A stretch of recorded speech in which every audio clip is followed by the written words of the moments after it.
Movie की starting में कुछ गुंडे कलेक्टर के घर में घुस के उसे और उसके परिवार को बड़ी बेरहमी से मार देते हैं। उनमें से एक गुंडे को काफी साइको दिखाते हैं। उसके बाद हिमाचल प्रदेश का एक छोटा सा टाउन थियोग, जहां एक हाइना ने आतंक मचा रखा है। लोग उसे पकड़ने की कोशिश करते हैं पर हाइना सबको घायल करता जाता है। पुलिस को भी समझ नहीं आ रहा होता कि लोगों को उसे कैसे बचाया जाए। ऐसे में फॉरेस्ट इंस्पेक्टर जोशी उस जगह पर पार्थिबन को बुलाते हैं जो एनिमल रेस्क्यूअर है। फिर पार्थिबन वहां आकर जोशी को बताता है कि हाइनाज यूजुअली झुंड में रहते हैं और अगर ये हाइना अकेला है तो इसका मतलब है ये खो गया है या फिर इसका झुंड मारा जा चुका है और वो हाइना को जिंदा पकड़ने की कोशिश करते हैं। लोगों से भागते हुए हाइना एक स्कूल की तरफ जाता है जहां पार्थिबन उसे पकड़ने के लिए स्कूल के सारे बच्चों को अंदर जाने के लिए कहता है और जोशी को ट्रैंकुलाइजर शूट करने के लिए कहता है, पर जोशी हाइना को ट्रैंकुलाइजर से शूट नहीं कर पाता। उस टाइम गलती से 2-3 बच्चे वहां आ जाते हैं और उनको बचाने के लिए पार्थिबन ग्राउंड में आकर हाइना से लड़ता है। वो वहां अपने बेटे सिद्धार्थ से एक भाला बनवाता है जिसमें ट्रैंकुलाइजर का इंजेक्शन लगवाता है और किसी तरह जख्मी होके भी वो हाइना को उस इंजेक्शन से बेहोश करके सबको बचा लेता है। फिर पार्थिबन को दिखाते हैं जिसका अपना कैफे भी है और वो अपनी फैमिली से बहुत प्यार करता है, जिसमें है उसकी पत्नी साथ्या, उसका बड़ा बेटा सिद्धार्थ और छोटी बेटी चिंटू। सिद्धार्थ एक जेवलिन थ्रोअर भी है। पार्थिबन नेचर से काफी शांत इंसान है और एक एनिमल लवर भी है, इसलिए वो नहीं चाहता था कि लोग उस हाइना को मारे, इसलिए उसने उस हाइना को जिंदा पकड़ के उसकी जान बचाई थी और वो उसे वाइल्ड लाइफ सेंचुरी में अडॉप्ट कर लेता है। उसका नाम भी रखता है और अपनी फैमिली को भी उसके पास लेके जाता है। ऐसे ही इनकी लाइफ बहुत नॉर्मली चल रही होती है। फिर एक रात पार्थी अपने दोनों बच्चों को एक कहानी सुनाता है जिसमें एक सीरियल किलर रोड पर इनोसेंट लोगों को मार रहा होता है और वहाँ एक पुलिस ऑफिसर उसे रोकने की कोशिश कर रहा है। वो बच्चों से पूछता है कि अगर उस ऑफिसर की गन गिर के आपके पास में आ जाए, सीरियल किलर आपको नहीं देख रहा हो और आपके पास उसे मारने का क्लियर शॉट हो, ऐसे में वो दोनों क्या करेंगे? ये सवाल सुनकर बच्चे कंफ्यूज हो जाते हैं पर कहते हैं कि वो वहाँ होते तो सीरियल किलर को मार देते। फिर हमें वही गुंडे दिखाए जाते हैं जो मूवी की स्टार्टिंग में थे। वो गुंडे कलेक्टर को मारने के बाद किसी तरह भागने की कोशिश कर रहे होते हैं और ऐसे में वो थियोग पहुंच जाते हैं। उनके पास बिल्कुल पैसे नहीं होते, इसलिए वो बड़ा हाथ मारने के लिए रेकी करते हैं और एक अमीर आदमी को लूट के मार देते हैं। पार्थिबन को जोशी के थ्रू ये बात पता चलती है और वो भी एक्सीडेंट की जगह पर जाता है। ऐसा लगता है कि पार्थिबन एकदम से अपनी सराउंडिंग को लेके अलर्ट हो गया है। एक रात उन गुंडों में से एक किलर पार्थिबन के कैफे में आता है जहाँ उस टाइम कैफे में पार्थिबन, उसकी छोटी बेटी और एक वर्कर रहती है। पार्थिबन किसी तरह उस किलर को पैसे देके वहाँ से भेजने की कोशिश करता है पर बाकी सारे गुंडे भी वहीं आ जाते हैं। ऐसे में पार्थिबन उन गुंडों के पास गन देख लेता है और उनके बीच फाइट स्टार्ट हो जाती है। वो एक एक कर सारे गुंडों को खूब पीटता है पर एंड में एक गुंडा जो काफी साइको रहता है वो पार्थिबन को मारने के बजाय उसकी बेटी की तरफ आगे बढ़ता है। ऐसे में पार्थिबन के पास कोई और चारा नहीं बचता और वो वहाँ पड़ी हुई गन से 5 गुंडों को शूट कर देता है, वो भी एकदम हेडशॉट, और उन्हें मारकर पार्थिबन का इमोशनल ब्रेकडाउन होता है क्योंकि उसने कभी नहीं सोचा था कि वो ऐसे किसी को मारेगा। ऐसे में पुलिस उसे पकड़ लेती है और उसे कोर्ट में पेश किया जाता है। यहाँ साथ्या और जोशी भी उसका साथ देते हैं। यहाँ मेन पॉइंट ये उठता है कि एक नॉर्मल इंसान 5 गुंडों को हेडशॉट से कैसे मार सकता है, पर पार्थिबन उन्हें अपना निशाना दिखा के प्रूफ कर देता है और ये क्लेम करता है कि उसने सेल्फ डिफेंस में ये सब किया था। जज को ये पॉइंट्स वैलिड लगते हैं और वो पार्थिबन को छोड़ देते हैं। दूसरी तरफ उस गुंडे के घर वाले उसकी मौत का बदला पार्थिबन और उसकी फैमिली से लेने का ठान लेते हैं। पार्थिबन भी ऐसे में काफी डर जाता है और उस पर अपनी फैमिली को प्रोटेक्ट करने का भूत सवार हो जाता है। वो सबका बाहर निकलना भी बंद करवा देता है पर काफी दिनों बाद एक दिन वो चारों मार्केट जाते हैं। जोशी पार्थिबन को बताता है कि कुछ गुंडे पार्थिबन और उसकी फैमिली को मारने के लिए आ रहे हैं और उसे जल्द से जल्द घर चले जाना चाहिए, और गुंडों के वहां आने पर पार्थिबन के सिर पर काल चढ़ जाता है और वो मार्केट में ही उन सबको बुरी तरह से एक एक कर मार डालता है, पर उनमें से एक गुंडा वहां से बचकर भाग जाता है। पार्थी का ये रूप देखकर साथ्या भी उससे डर जाती है। इस बार पार्थिबन सीधा पुलिस स्टेशन जाता है ताकि वो अपनी फैमिली के लिए प्रोटेक्शन मांग सके। जोशी उसे एडवाइस देता है कि उसे कोई प्रोटेक्शन नहीं देगा क्योंकि उसे एक खरोंच तक नहीं लगी है। ऐसे में पार्थिबन खुद पर जोशी से वार करवाता है और फिर इंस्पेक्टर के पास जाता है जो बदले में उसकी इंसल्ट करता है। इससे पार्थी का angry young man mood on हो जाता है और वो गुस्से में इंस्पेक्टर का गला दबाने लगता है, पर किसी तरह साथ्या और जोशी उसका गुस्सा शांत करते हैं। उसके बाद पार्थिबन और जोशी जज के घर जाते हैं और पार्थिबन के घाव देखकर जज एक पुलिस ऑफिसर को उनकी सेफ्टी के लिए अपॉइंट कर देता है जिसका नाम रहता है नेपोलियन। फिर एक दिन जब पार्थिबन अपना कैफे रीओपन कर रहा होता है तो उसी टाइम कोई उसकी फोटो क्लिक करके भाग जाता है। वो फोटो तेलंगाना की दास एंड कंपनी तक पहुंचता है, जहां हेरोल्ड दास पार्थी को देखकर उसे लियो बुलाता है और ये पिक अपने बड़े भाई एंटनी दास को भी दिखाता है। एंटनी पार्थी को जिंदा पकड़ना चाहता है और कहता है कि ये इंसान अगर सच में लियो है तो उसे पकड़ने के लिए 400 लोग भी कम पड़ जाएंगे। उधर पार्थिबन अपने परिवार को बचाने के लिए तैयारी चालू कर देता है। वो कई तरह के हथियार और ट्रैप्स बना के अपने घर के आसपास सेटअप कर देता है। एंटनी इसके बाद थियोग आकर पार्थिबन से मिलता है और उसे बोलता है कि वो पहचान गया है कि पार्थिबन ही लियो है और वो ये बात वो खुद आकर एक्सेप्ट कर ले, पर पार्थिबन मना करता है और कहता है कि वो किसी लियो को नहीं जानता। ऐसे में जोशी एंटनी के बारे में इंफॉर्मेशन निकाल के पार्थी को बताता है कि एक टाइम पर एंटनी आंध्र प्रदेश की सबसे बड़ी टोबैको कंपनी का मालिक था और उसकी टोबैको कंपनी में आग लग गई थी जिसमें काफी लोग मारे गए थे। एंटनी का एक बेटा भी था लियो दास। लियो ने कुछ बड़ा कांड किया था, उसके बाद उसकी मौत हो गई थी, पर कुछ लोगों का मानना है कि वो आज भी जिंदा हो सकता है। जोशी बताता है कि पार्थिबन की शक्ल लियो से मिलती है। जोशी का शक पार्थी पर जाता है, पर पार्थी उसे अपनी लाइफ स्टोरी सुनाता है। वो यहाँ बताता है कि वो एक ऑर्फन है और ऑर्फनेज में ही बड़ा हुआ है। बड़े होके उसको साथिया मिली और उसने उससे शादी कर ली और साथिया की जॉब की वजह से ये लोग थियोग शिफ्ट हो गए। दूसरी तरफ एंटनी अपने लोगों को पार्थिबन की फैमिली और फ्रेंड्स के पीछे नजर रखने के लिए लगा देता है। नेक्स्ट सीन में दिखाते हैं कि वो एक गुंडा जो पार्थिबन की फैमिली पर अटैक करके बच के भाग गया था, वो फिर से साथिया पर हमला करता है, पर तभी एंटनी वहां आकर साथिया की जान बचाता है और उस गुंडे को मार डालता है। वो साथिया को बताता है कि उसे एंटनी से डरने की जरूरत नहीं है क्योंकि पार्थिबन असल में उसका बेटा लियो है। लियो ने पास्ट में कई मर्डर कर रखे हैं और साथिया अपनी पति की रियलिटी जानती ही नहीं है। इसके बाद एंटनी साथिया को घर तक फॉलो करता है। साथिया ये बात पार्थिबन को बताती है और पार्थिबन सिद्धार्थ को तुरंत घर पहुंचने के लिए कहता है और इंस्ट्रक्शंस देता है कि कोई भी अगर उनके घर में घुसे तो वो उस पर भाले से वार कर दे। पार्थिबन घर पहुंचता है और सिद्धार्थ के वार से बाल बाल बचता है। वो उस पुलिस वाले नेपोलियन पर भी काफी गुस्सा होता है। एंटनी की बातों से साथिया के मन में भी डाउट बैठ जाता है और वो जोशी की हेल्प से पार्थिबन की सच्चाई जानने की कोशिश करती है। जोशी उसे बताता है कि वो लियो के साथ हृदयराज डिसूजा से मिलने शिमला जेल जा रहा है। वहीं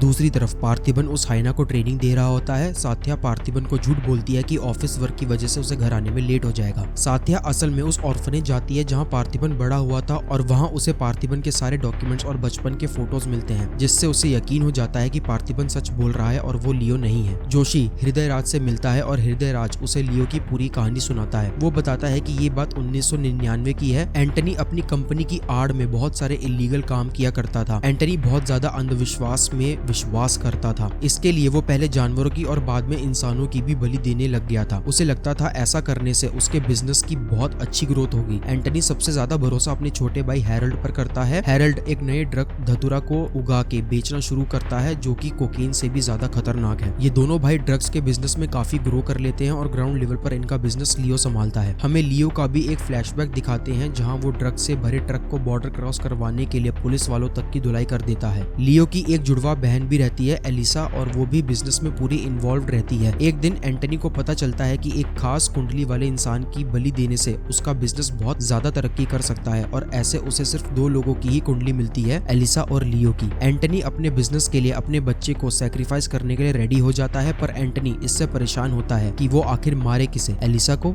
या लियो को। सब उसे सजेस्ट करते हैं कि उसे लियो की बलि दे देनी चाहिए, पर एंटनी डिसाइड करता है कि उसे एलिसा की बलि देनी है। बलि के टाइम वो लियो को भी पकड़ लेते हैं क्योंकि लियो अपनी सिस्टर को कभी भी ऐसे मरने नहीं देगा। लियो कहता है कि एंटनी के सुपरस्टिशन की वजह से उसने ना जाने कितने लोगों को मारा है, पर वो एलिसा को कुछ नहीं होने देगा। लियो किसी तरह अपनी बहन को बचाने की कोशिश करता है और गुस्से में वो दोनों उस फैक्ट्री को ही आग लगा देने का ठान लेते हैं। एंटनी सबको उन दोनों को मारने का ऑर्डर देता है और एक जबरदस्त फाइटिंग सीक्वल स्टार्ट हो जाता है जिसमें एलिसा और लियो और उनके आदमी बेहतरीन लड़ते हैं, पर एलिसा मरते टाइम लियो से कहती है कि वो इन सब लोगों के साथ ना रहे और कहीं दूर चला जाए। इसके बाद एंटनी लियो को भी गोली मार देता है और हृदयराज लियो को वहीं लाश की तरह पड़े हुए देखता है, पर हमें ये नहीं पता चलता है कि लियो उस टाइम मर गया था या नहीं। इसके बाद जोशी हृदयराज को पार्थिबन का फोटो दिखा के पूछता है कि क्या यही लियो है। हृदयराज उसे मना करता है कि ये लियो नहीं है और वो किसी शरीफ इंसान को परेशान कर रहे हैं। अगले सीन में जोशी अपनी वाइफ को बताता है कि इंसान एक लिमिट तक ही झूठ बोल सकता है क्योंकि कोई भी इतना मेंटली स्ट्रांग नहीं होता कि वो उस लिमिट से ज्यादा झूठ बोल सके। इसके बाद पार्थिबन अपने घर आए कोरियर चेक करता है जिसमें हैंड राइटिंग एग्जामिनेशन रिजल्ट्स होते हैं। असल में ये टेस्ट साथिया ने कराया होता है ताकि ये कंफर्म हो सके कि पार्थिबन ही सच में लियो तो नहीं है। पार्थिबन ये देख के बहुत हर्ट होता है और साथिया को कन्फ्रंट करता है। वो कहता है कि उसे उम्मीद नहीं थी कि साथिया भी उस पर भरोसा नहीं करेगी। साथिया को अपने किए पर बहुत गिल्ट होता है और वो उसे बोलती है कि अब वो कभी भी उस पर इस तरह का शक नहीं करेगी। इसके बाद एंटनी पार्थिबन के घर के बाहर आता है और उसको बताता है कि उसने अभी तक एक्सेप्ट नहीं करा है कि वही लियो है और उसका टाइम ओवर हो गया है। और एंटनी सिद्धार्थ को किडनैप कर लेता है और स्टार्ट होता है जबरदस्त चेस। पार्थिबन अपनी बाइक से एंटनी के काफिले का पीछा करता है और नेपोलियन भी उसके साथ होता है। बड़े धमाकेदार तरीके से वो एक एक कर हर गाड़ी की बैंड बजा देता है। इसमें नेपोलियन भी थोड़ा घायल हो जाता है और पीछे ही रह जाता है। पार्थिबन एंटनी की गाड़ी तक पहुंच जाता है और एक एक करके उसके सारे लोगों को भी मार देता है। फिर वो एंटनी से पूछता है कि सिद्धार्थ कहाँ है, पर एंटनी उसे नहीं बताता। काफी देर तक लड़ाई चलने के बाद एंटनी उसे यही बोलता है कि वो मान ले कि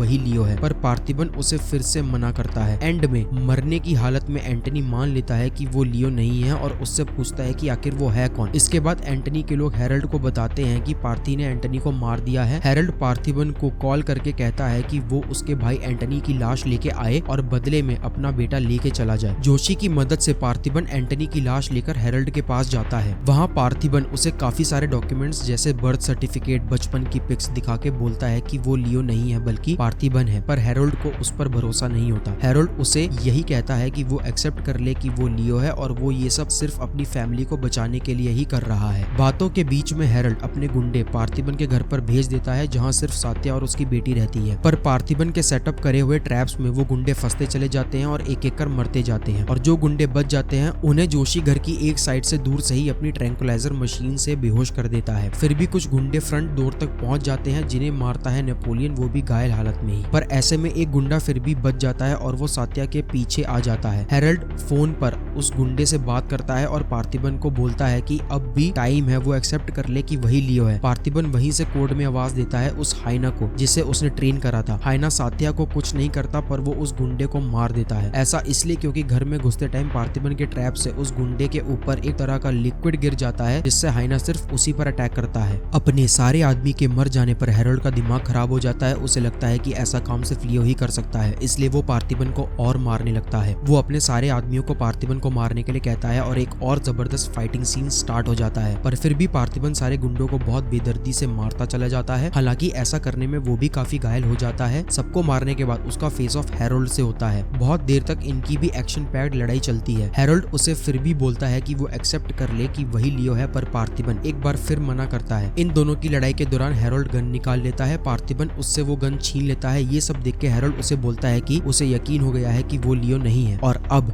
रिवील होता है मूवी का सबसे बड़ा ट्विस्ट। पार्थिबन का अंदाज पूरा चेंज हो जाता है और वो हेरोल्ड को बताता है कि वही लियो है। जी हाँ, और ये बताते ही वो हेरोल्ड को गोली मार देता है। यहाँ रिवील होता है कि अपनी बहन के कहने के अकॉर्डिंग लियो बच के दूर जाके एक नई जिंदगी की शुरुआत करता है और एक नई पहचान भी बना लेता है। उसने अपनी आइडेंटिटी को छुपाने के लिए हर लिमिट क्रॉस कर रखी है। वो किसी को नहीं पता लगने देता कि वही लियो है और किसी को बताता भी है तो उसी टाइम उसे मार डालता है। इसके बाद वो सिद्धार्थ को बचाता है। अब सिर्फ सिद्धार्थ ही है जिसे उसका सच पता है और वो लियो का सच सात्या से बताने के लिए मना करता है। इसके बाद पार्थिबन उर्फ लियो उस फैक्ट्री को पूरा ही ब्लास्ट कर देता है। वो दोनों घर आ जाते हैं जहाँ उसकी पूरी फैमिली की लाइफ फिर से नॉर्मल लगने लगती है, पर तभी लास्ट में उसे एक कॉल आता है जो उसे कहता है कि एक धतूरा फैक्ट्री को जलाने से उसकी सारी प्रॉब्लम सॉल्व नहीं हो जाएंगी। अभी तो इंडिया में बहुत सी धतूरा फैक्ट्री में आग लगाने की जरूरत है। वो कॉलर जानता है कि पार्थिबन ही लियो है और वो लियो से पूछता है कि उसने पहचाना कि वो आखिर है कौन। लियो के एक्सप्रेशन से हमें समझ में आ जाता है कि वो भी कॉलर को जानता है और मूवी यहीं खत्म हो जाती है। तो भाई लोग,